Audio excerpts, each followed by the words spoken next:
So first and foremost, my apologies. We're running a few minutes late. I was just in bold. I ran right in to get this up and going and didn't have a login.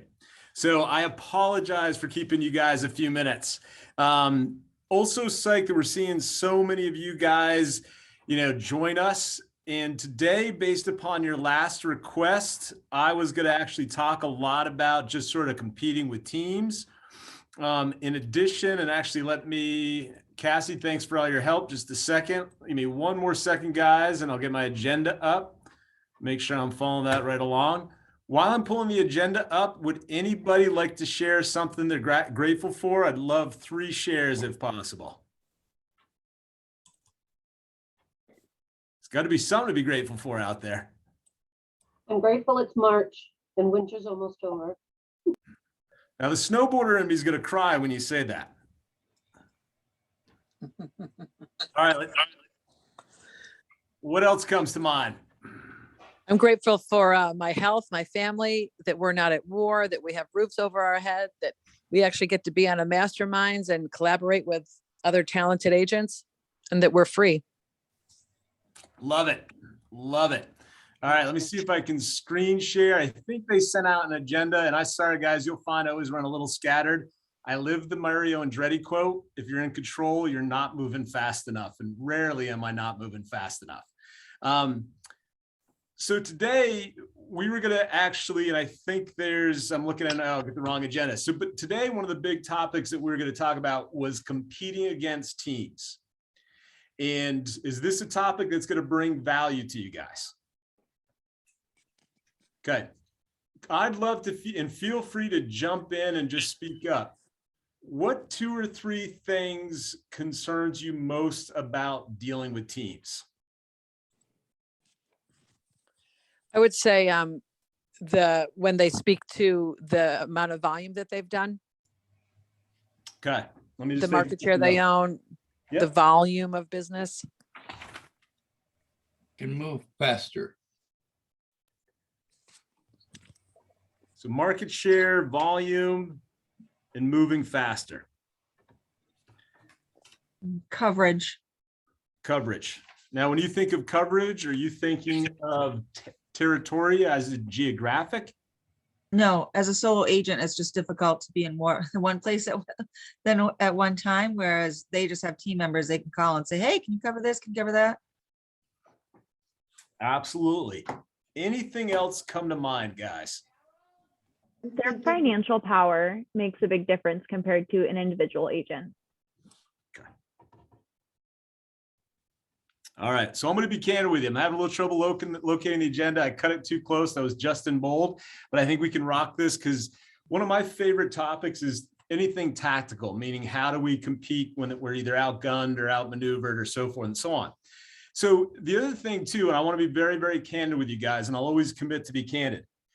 I'm a team leader, so I run one big team. It's called a market center. I also have my hands in a few different teams: property management, real estate, trying to get a cannabis company off the ground.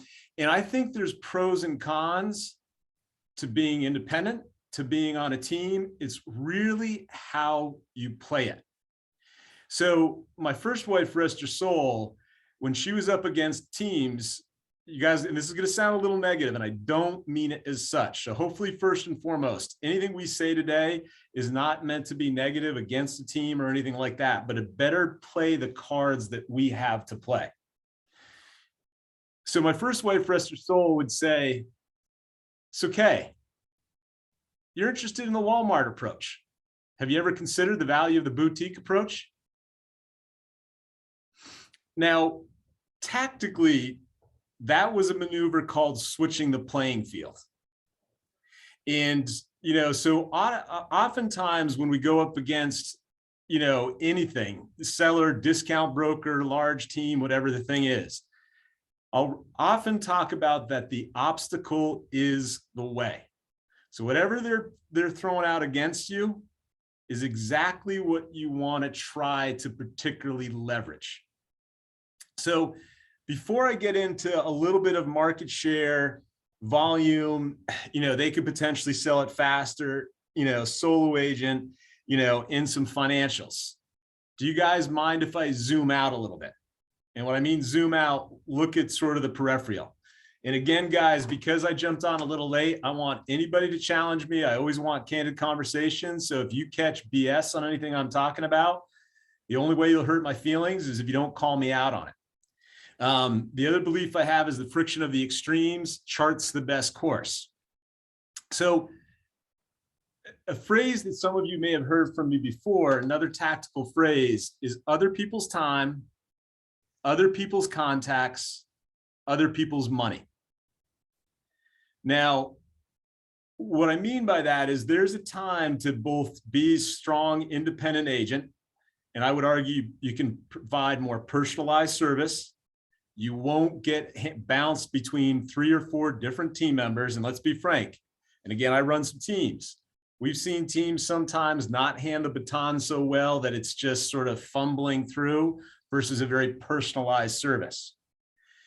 But when I say OPT, other people's time, contacts, and money, one is never underestimate the value of blending into your market center. So for example, I'm thinking of a phenomenal independent agent we have, Michael O'Dowd. Michael O'Dowd, I think, does 8 to 9 million, has a life worth living, spends a tremendous amount of time with his family. And when he comes up against a team, he'll say, I have actually all those tools as well. That's why I chose to associate with Keller Williams. The difference is when you work with me, you get very focused and personalized service. So, but let me back up even further. I would challenge people here, if they have it, to go out and not build their real estate team, but build their service team. And when I think about that, and please folks jump in, so this is interactive, challenge me or anything like that. I think of getting into a really good relationship with 1 or 2 photographers, really good relationship with 1 or 2 stagers, possibly even home inspectors. When I hesitate, I don't believe candidly in the rule of 3. I always have to give 3 references out or whatever, 3 recommendations, because with humor, if I've got 2 great LOs and I can't think of a third, do you want me to give you a bad one? When it comes to inspectors, I have that concern a little bit. Now, the other thing I would also consider strongly, and you guys can just show your hands, how many of you guys use a transaction coordinator? Okay, judging just by the one screen in front of me, and I'll try to move right through, probably less than 15, 20%. For those who aren't using a transaction coordinator, what are your concerns? And if you don't have one, please feel free to share that as well. It's always the paperwork. It's so cumbersome. Is that what you're Yeah. looking for? Yeah, I mean, because we started using in our office, we started using Command, and it used to be easier before with I forget what we used to use, but Loop, and there was one other one, but it's so cumbersome. It takes up so much time that you kind of get bogged down with all of that, and it's just too much. So one is, I would recommend everybody on this phone call explore using a TC if they're not. Now, not all TCs are created equal. And with humor, just as we wouldn't recommend a seller go for the lowest commission in the market, don't choose a TC by the lowest fee. So somebody on here mentioned availability, coverage, being accessible. In Vermont, most of our TCs make about $225 a transaction. I've known agents who will pay them extra to potentially attend closings, to do step up additional services, possibly answer additional phone calls, things like that. Now check with your principal broker to make sure that the TC you're using out of your market center, or if you're using a national service, actually is compliant. And Kendall, you rock. I see your hands up. Speak up if you have a question. I didn't know if you did that to acknowledge that you use a TC, but love your 2 cents. Well, I don't use them. I have tried that when I first joined KW, and I did find the impersonality, the impersonal touch that I was given was not good. So if somebody's called Marty, but their name is really Martin, and I have explained that it's Marty, and I get only Martin when the guy goes to close the deal for me. Hopefully we're talking about the same thing. We are. And I'm just, I had to do a lot of the work, and I had to back up and say, no, wait a minute, why haven't you done this? Why haven't you done that? And I really felt like I fell through the cracks. So I do my own. That's it. And for the record, It's a lot I of work. appreciate that. And Melissa will get to you in just a second. So one of the things, and I'm not going to say that that's not a realistic concern, but I would try to find a TC and even check in potentially neighboring KWs if there's national services that will deliver the level of service that you're looking for.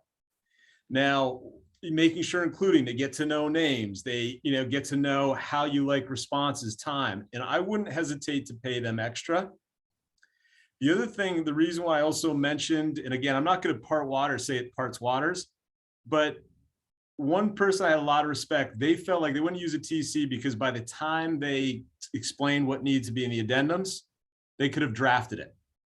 Now, I'm a firm believer, and Laura probably knows this, I drive way too fast on the interstate. I got an Audi, and I'm generally be doing between 90 and 110.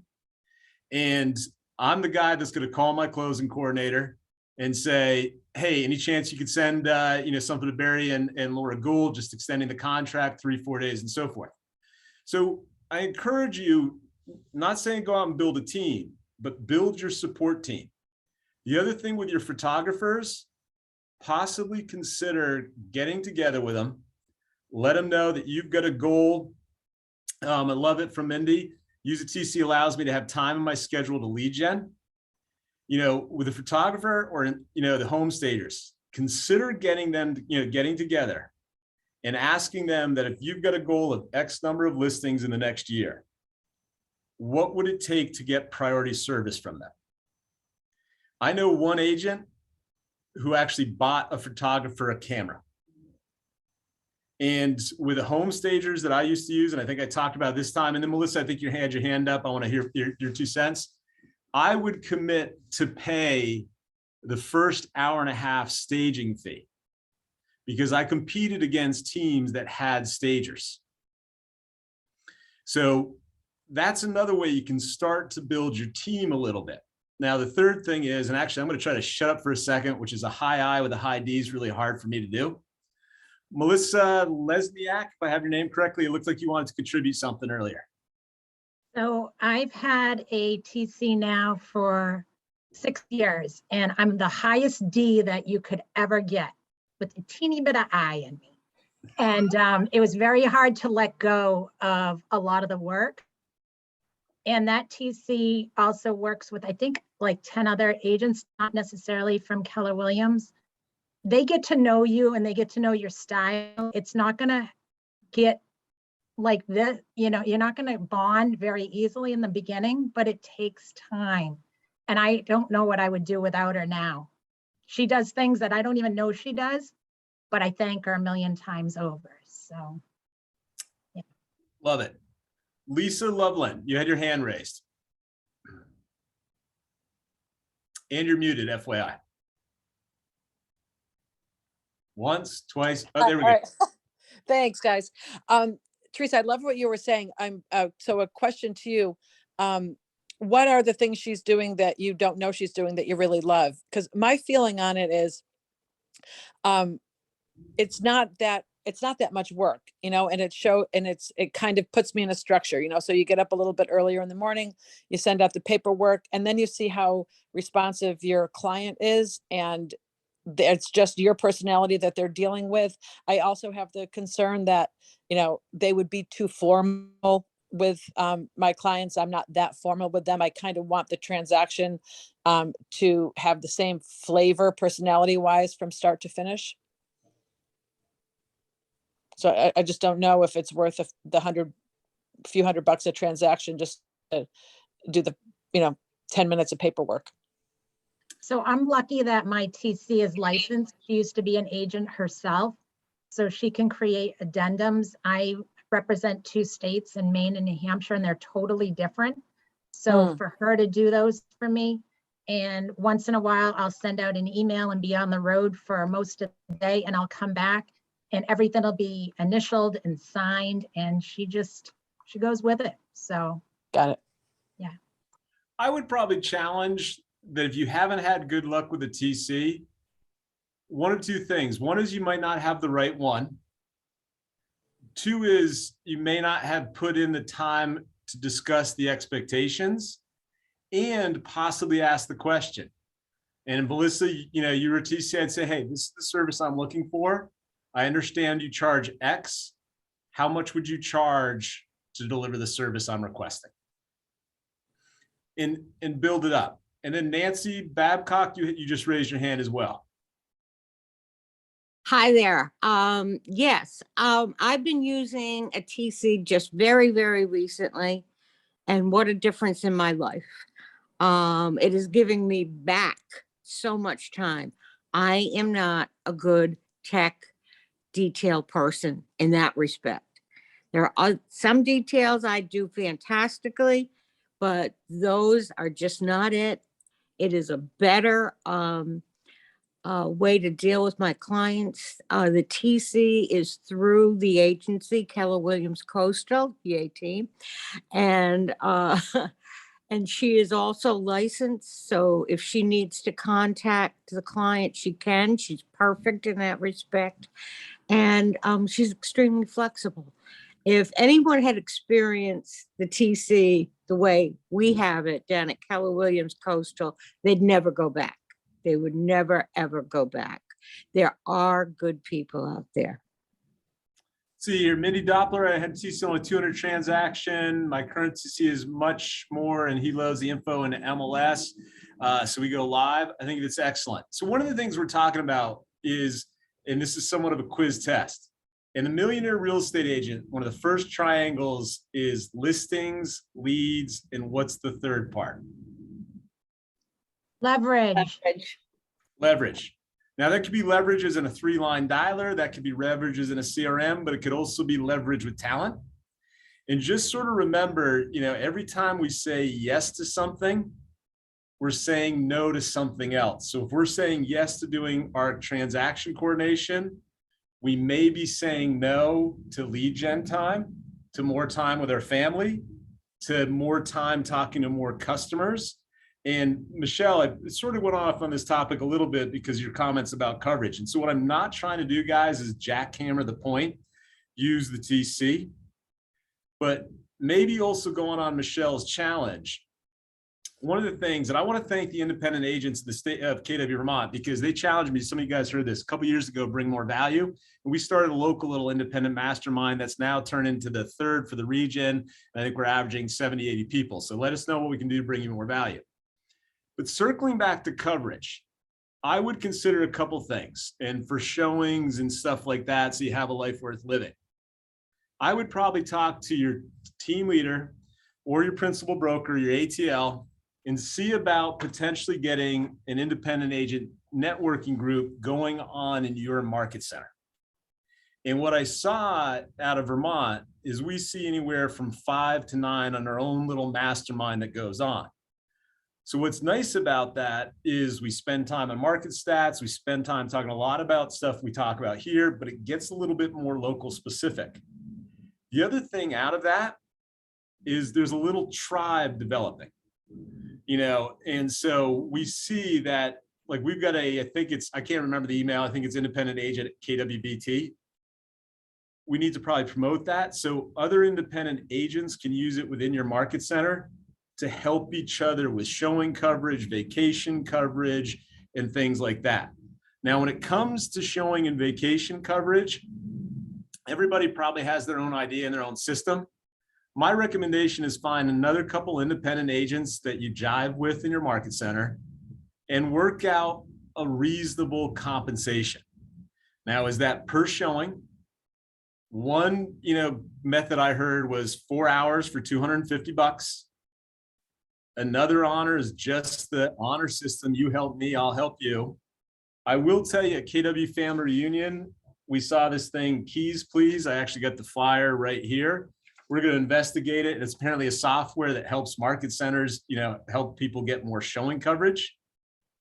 But Michelle and anybody else, I would try to get a local independent agent mastermind group going on and work with each other for coverage on showings, vacations, and stuff like that. And obviously make sure if you're asking for help, you help back. So the other thing that comes to mind along that is back to your stagers and your photographers.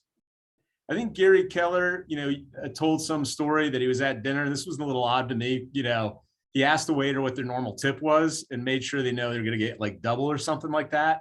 So again, with your stagers and your photographers, find out what their fee is, ask them what they might charge for priority service. And that doesn't mean you have to pay it. But like the stager that I worked with, I can't remember what my goal was. I said, my goal is to get X number of listings, and I intend to use you on every single listing. How much would it be if I provided the first hour and a half staging consult? So the other thing that's starting to formulate here, if you've got a TC, and if not, that's fine. Just remember, if you choose not to, you're saying no to something else. You potentially got your photographer. I wouldn't hesitate on your listing presentations to put your team lead in, to put your principal broker in, so that if you're doing a listing presentation, there may be benefits to talking about just you, but there may be benefits to showing your network of providers that support you in delivering your unique value proposition. Brian, I want to add something about the agent coverage for I used to, Warren Palm, I used to be his coverage person. We would do it for free back and forth, but it always ended up resulting in deals. And even now as an independent agent, I have probably at least 5 different people that would do showings, but I've also reached out to people at other companies. So, and it's not me asking for help. So that there was somebody that we used to work together whose husband died recently, right? So I called her and told her I would cover showings, even though we're not at the same company anymore. And she actually sent somebody to me last week. This person decided it was too far north and they weren't going to go look. However, she was like, look, I'll give you 20% if it closes, just go show this house, because their husband just died. She's not thinking about but we still had an interactive relationship. So your coverage person doesn't have to even be your own company, and it can be a big network. I would completely agree with that. Any questions, or Brian, I call BS on what you've talked about so far. So I'm going to keep asking that until somebody says they do a catch BS, they challenge. So one of the other things to talk, that comes to mind, market share. Back to that phrase, OPT, OPC, OPM. If somebody brings up the challenge, well, yeah, I'm talking to brand X. I wouldn't hesitate to use the boutique and Walmart, analogy. I wouldn't also hesitate to blend into the statistics of your market center. So they said, Brian, well, how much, real estate, have you sold in the last year? Well, I've sold X number of transactions, and I'm part of one very large firm. It's called KW Coastal. We have 700 agents, and together we blank in the marketplace and blend those in. The other suggestion I have for you to take a look at potentially market share is addressing it head on. And Michelle, I'm going to look around because I get named people are moving in the Zoom. Michelle, what's more important to you? Market share or personalized service? Personalized service. So in that case, if she hypothetically, we were at a listing appointment, she said, Brian, I've talked to Brand X team, they have, 25% market share. I would want to address that right on and help. And it doesn't mean that she technically really has to choose, but by asking the question, it'll make people think. And it's the same thing with volume. Brian, I talked to the #1 agent in your marketplace. That's great. What's more important to you, work with the #1 agent or working with the agent that takes your goals very, very seriously and works hard to follow through on them and provide you a personalized one-on-one service? That last one was a little rough, but do you see this sort of tactic of dealing with it head on? I was going to say too, Brian, I used to think that way, that being #1 in our market center, because in the coastal office, I was number 41 that came into our office. And now how many do we have? So I was up at the top, and, now I think, you know what? I'm not competing with anybody else. I'm competing with myself. So that's why I feel the customer service. And my assistant, if she makes a mistake, it gets ripped up on an envelope or anything, because it has to go out perfect. Well, sort of perfect, but yeah. So Melissa, with humor, watch out. And I like that last piece, because the sort of perfect, because perfection is the enemy of progress. And I don't mean to say that that's not being important, but there's a happy middle between those. So one of the things that, How many closings a year before an assistant? What's the MREA model-ish, or? I think the MREA said 30 to 36. My personal 2 cents would be probably around 24. I would start to look for it. Now, I also want to be, and I want to say this respectfully. So if I ever say anything non-PC, please give me hell, because I want to better grow to respect this. The first place I would start with leverage, besides like 3-line dialers and CRMs, is getting your house cleaned. And I don't That's what I've been doing since October. Yeah, because if it takes you 4 hours a week to clean your house, that's 4 hours a week. You could go to a networking event. You could go to lead generation. You could spend snowboarding. You could do all that stuff. And it's probably going to give you, and I'm not joking when I say this, give you a good opportunity to talk about the team, i.e. the person that cleans your house, how to better improve their value proposition, let them know on a regular basis what they can do to get better. Just like you would a TC, it's the same type of conversations. And I'm extremely grateful for the team that cleans, not real estate team, the team that cleans my house every single week, because Laura knows this. I'd rather talk, kiss babies, shake hands, and go snowboarding and smoke meat. So, don't hesitate as a side note.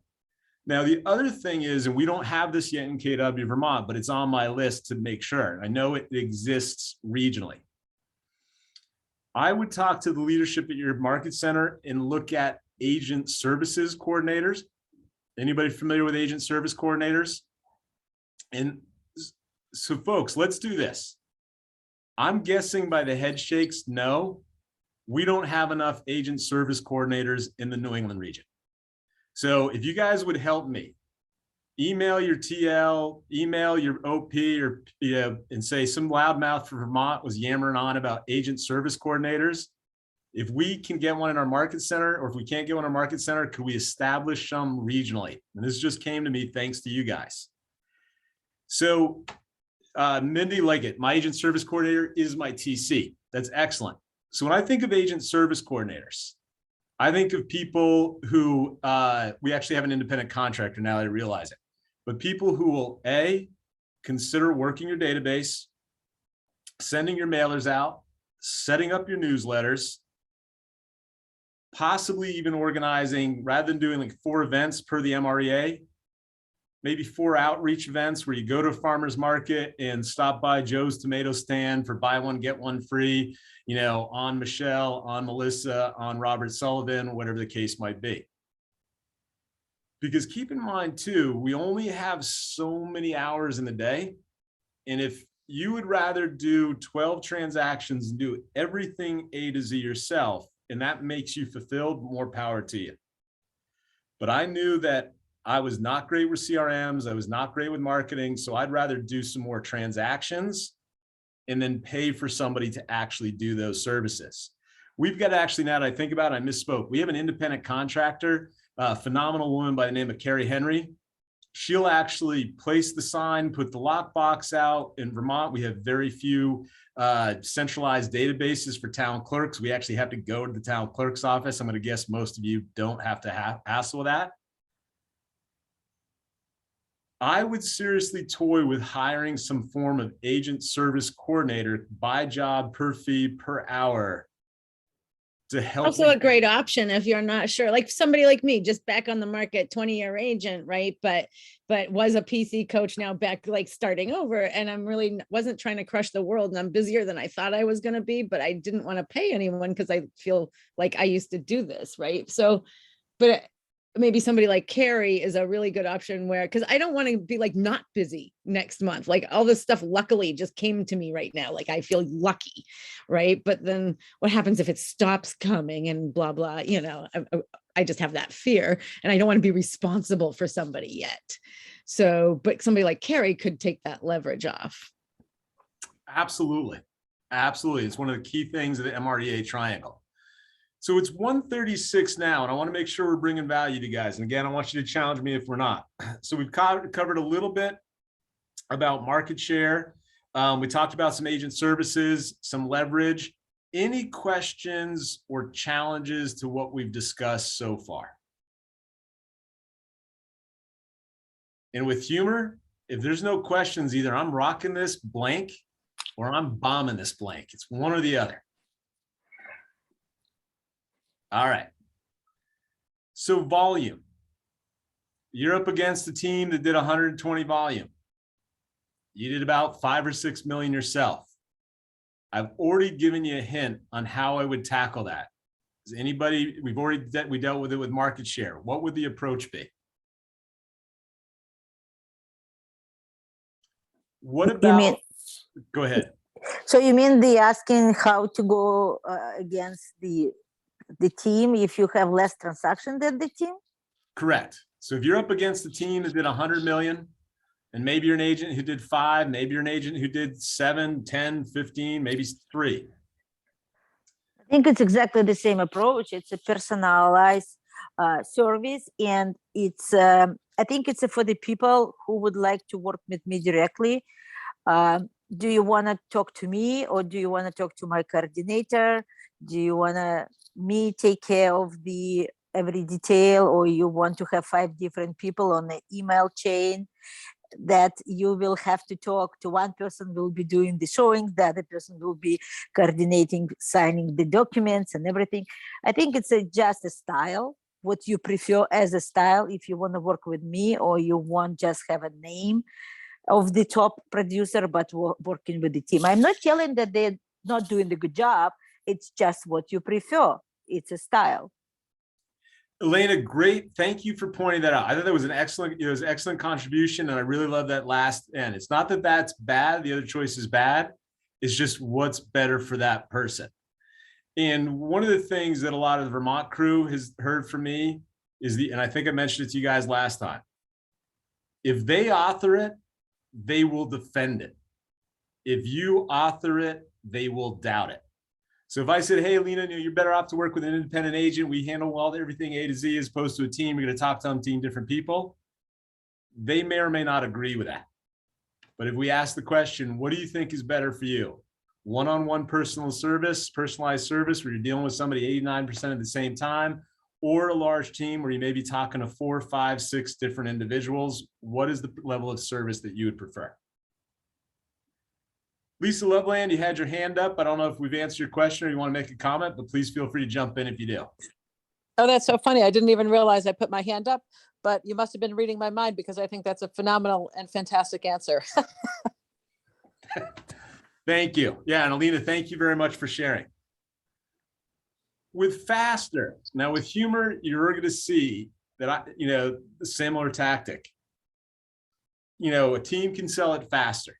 Now, when you guys, whoever raised that, what were you thinking when you said the teams can either move faster, sell faster?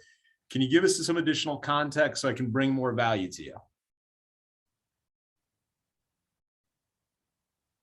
Does anybody want to take a guess, or does anybody share that concern? Teams might be able to sell things faster.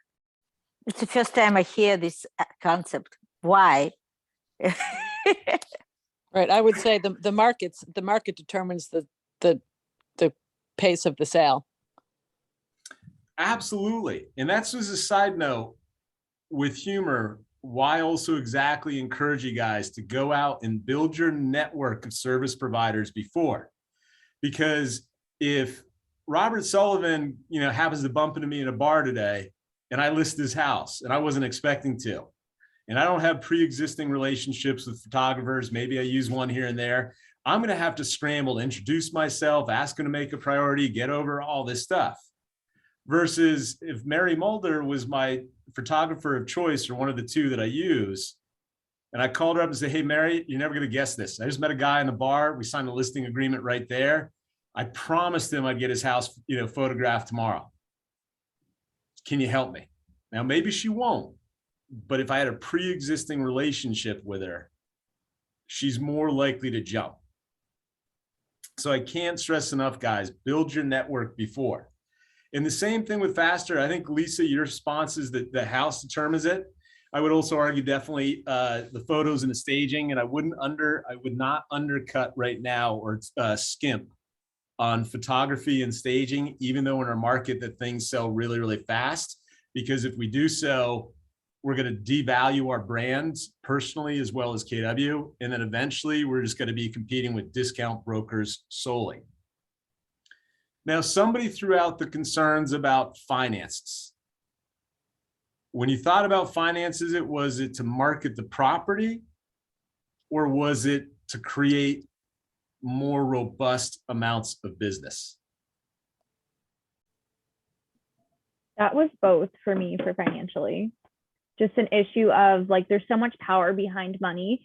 And as individual agents, no matter where we are in our career, either way, we're working with less money than a team. So I guess from both directions. Well, first, thank you for the clarification, as well as thank you for putting it out there.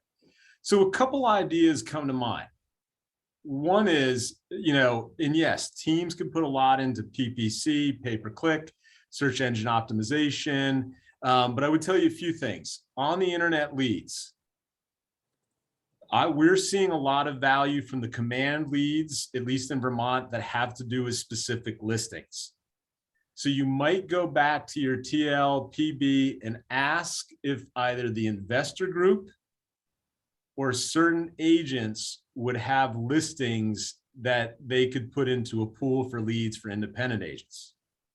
Now, I'll be very candid with you guys. In Vermont, we did this for a while. It fell off a little bit. I take responsibility. My apologies to the Vermonters on. I ran into some challenges with people sharing their listings, which I felt was a limiting belief. You can use mine. Excellent. Because what does Zillow do with all our listings? Sell leads off it to 5,000 million agents.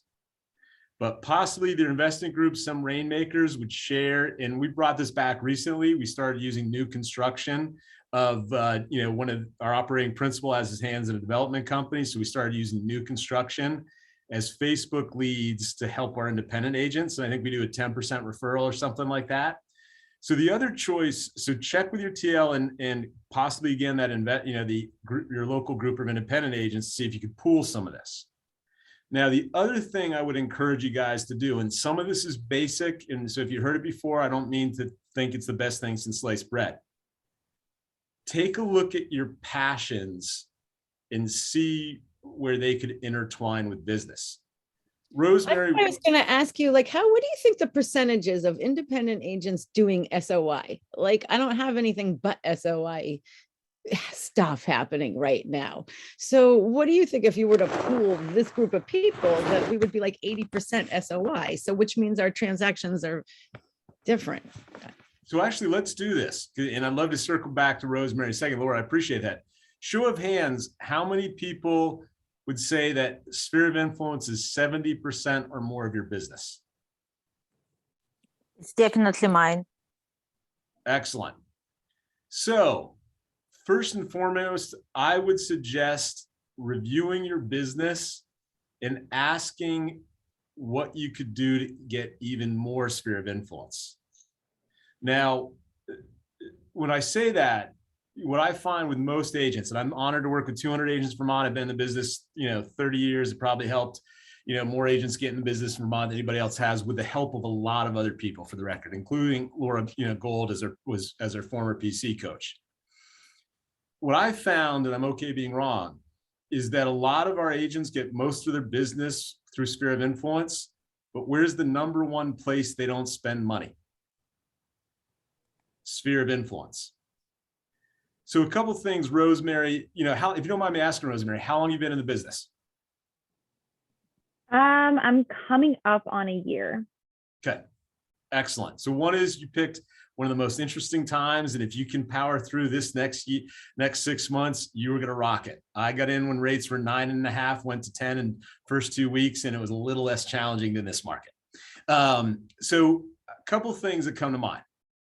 One is there's the phrase, get comfortable with being uncomfortable. Take a look at your social passions. Is it a dinner club? Is it, golfing? Is it a ski and race group? Is it, I used to play a little bit of poker, and I got a lot of business out of one table. My first wife, rest her soul, started doing a dinner club, and I was like, really? A dinner club? And in reality, what it was is they just went around to different, people's, or it was a book club, excuse me, that did dinner at different people's houses. So it was one night a month. But I think she got, out of 2 years of that, she got like 2 or 3 transactions. So I would definitely lean into where you're getting the most amount of business. I smoke a lot of meat. And so probably every 2 years, I'd throw a big party at my house. And it wasn't so much come to my house, eat my brisket, give me business. But they all knew that the reason I was able to do these parties was because of my real estate career. So I blended it. When I did the poker game, which I probably only played poker 15 times in my life, maybe 12. I liked a couple of the guys that played it. I wasn't a big poker player. It's 20 bucks a hand. I'd lose 60 bucks most of the time I went. But I made a point of getting out there and networking with friends. So I had fun, got out of the house. And I think out of that poker group, I probably did $3 million worth of business over 5 years. And there's some of the relationships lasted long after. So to an independent agent, I wouldn't say go out and buy a bunch of Zillow. Yeah, I might do some command leads, but I'd say, what are you doing in your own life that you enjoy that you could lean into? So for example, I've given up golfing. My second wife, fell in love with, has a boat. I bought a motorcycle. I don't have time for golf anymore. But I made a point when I did horribly play golf of doing a Tuesday night golf league so that it put me where I got to meet strangers on a regular basis. So a little less about competing with team, but I would say lean into your biggest source. And if that's sphere of influence, the other thing I would consider doing, and this goes back to competing with teams, and Melissa, I'll get to you in a second. Thank you for all your contributions. I wouldn't hesitate when you're doing thank you gifts to actually, let me circle on team. With the teams, look for some local providers, ice cream shops, pizzerias, restaurants where you can do raffles for giveaways. Maybe you're going to raffle off a $200 gift certificate, put it out on your Facebook. Anybody wants to register for the raffle, and then have their information, call them up, tell them you're psyched to do it. Hey, I was just curious why I'm getting your information into the drawing. Do you know anybody's looking to buy or sell real estate? Also, when the teams do a lot of teams do 4 events per year, pie events, movie theaters, stuff like that. One is, don't hesitate to network with the other independent agents in your market center to see if you can do a pie giveaway. So maybe that means, Michelle Hagstrom is running it from 12 to 2, talks to a couple of your customers, Rosemary, because you're out showing a house. Oh, Rosemary said you were going to stop by. She was really hoping to be here when you're there. And you can help each other coordinate that. The other thing I wouldn't hesitate to do on events is pair up with an inspector, an attorney, and a lender and do a movie theater event so that maybe the 4 of you share the costs. The movie theater that we last did, I think it was like $9 per person, had 130 bucks or 130 people, give or take there. We get a lender to help us. And yes, teams do all these, but there's no reason why you as an independent agent can't do them and spread the cost with a couple other providers. Melissa, you had something to share. So when I got in the business, I hired a business coach. I don't think MAPS was around then. And what he told me to do was he said, Melissa, you got to get out in the community and join every committee, board, fundraiser, whatever it is. Did it. And now I have 10 that I really focus on. The chambers, I'm big in our Rotary Club. The one thing about golf is I'm probably good at it. I just don't play enough. Yet I sponsor 5 golf putting contests and I get to talk to everybody that comes through. So it's not always about just making phone calls. It's about getting involved in the community too. I love that. We were just emboldened somebody's going to be running for a municipal office. And I think that get in, give back. And I think you guys can create a business where you don't have to spend $75 to $165 per Zillow lead, because let's be frank, with Zillow and Realtor, the problem is it's the whole speed to lead. If you don't answer in 5 minutes, you're 400% you're less likely to convert. And going back to Michelle Hagstrom, your 2 cents on coverage. I think if you're an independent agent and you're buying a lot of Realtor and Zillow leads, you're setting yourself up not for failure, but maybe not optimal success. Because if you're an independent agent and you're showing a house and the Zillow lead rings, you got to answer that right away. Whereas when we deal with more sphere of influence, we get people who are going to understand. They met us at a putting contest that Melissa was, running. They're really grateful the money she put towards the charity, yada, yada, yada. Elena, you had a comment. Yes, I worked in the business quite a long time, and when the Zillow just started and when they didn't have a brokerage, they actually provide quite good leads. For now, I don't think it makes any sense to buy the leads from them. The quality is not there. Absolutely, it's not there. I can tell you because I work a long time with them, and I know that they changed the way they provided the leads. So I would not recommend people to spend money on that. I would rather put something in the community. So if you put the money out, do it. Just give, even like people, if you have friends, just take them for the tea, like coffee, lunch, and just talk about what you're doing. I think it's a better money spent. I completely agree. And one more idea, then I want to ask some questions. I'm going to make you guys a commitment that somebody can challenge me for $250 is one is, as things are starting to return to normal COVID wise, never underestimate the value of doing a housewarming party for buyers or even sellers, or a house selling celebration for sellers. Now, I know one agent used to bring a labeled champagne, big cooler, would bring it to a house selling celebration or a housewarming party. So people would be going for the wine, the champagne, the beer right out of the cooler. It had the person's logo on it.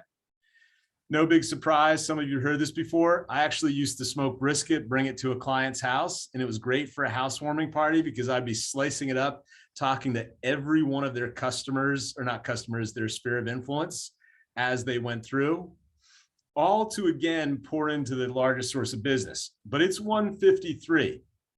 What questions, challenges, Brian, I call BS on today because of X comments that you have, so I can make sure we're always doing our part to bring value to you guys.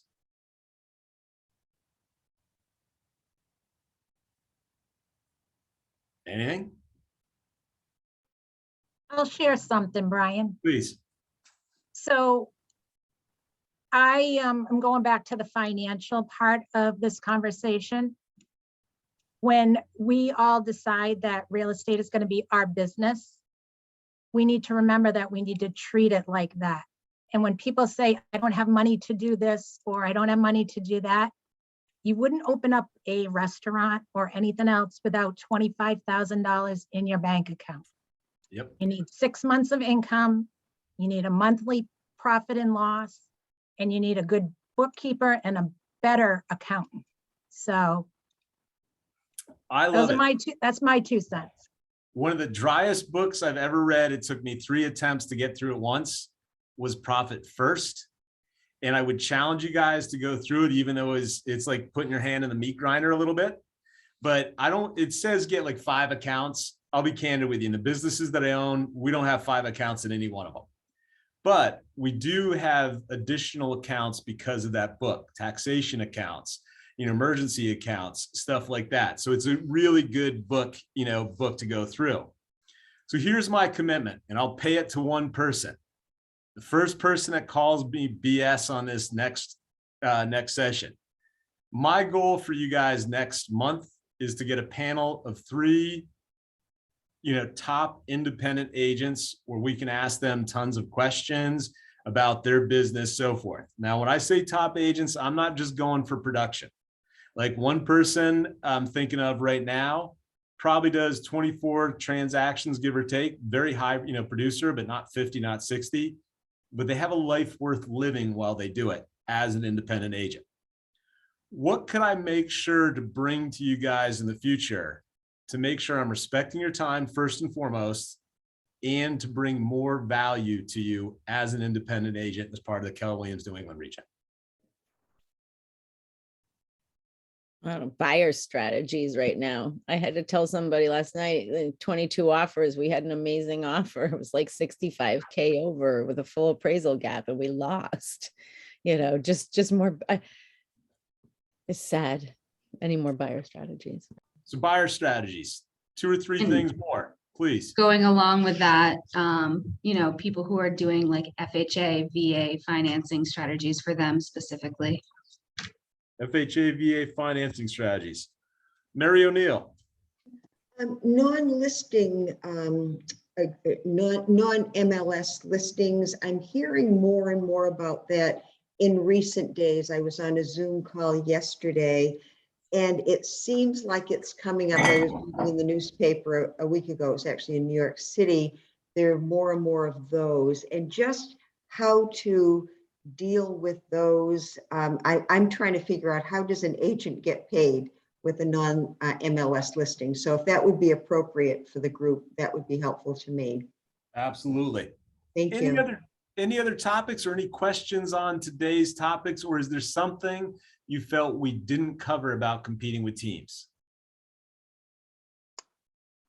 Michelle Hagstrom, how do we do for your questions?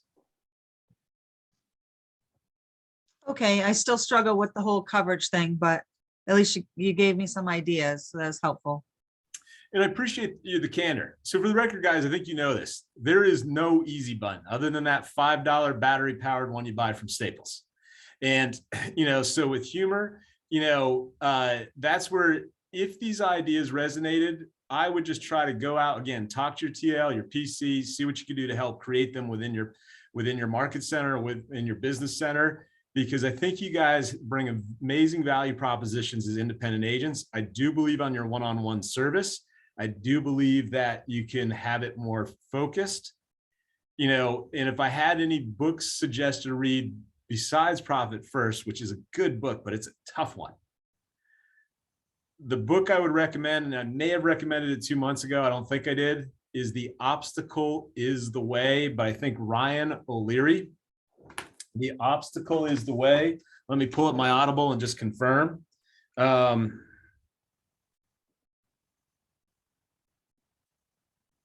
And the reason why I chose that is it's all about, pun intended, Ryan Holiday. The Obstacle is the Way, Ryan Holiday. It is all about some characters we know in history who basically every time a massive obstacle occurred, was created in their path, they leveraged the very obstacle to succeed.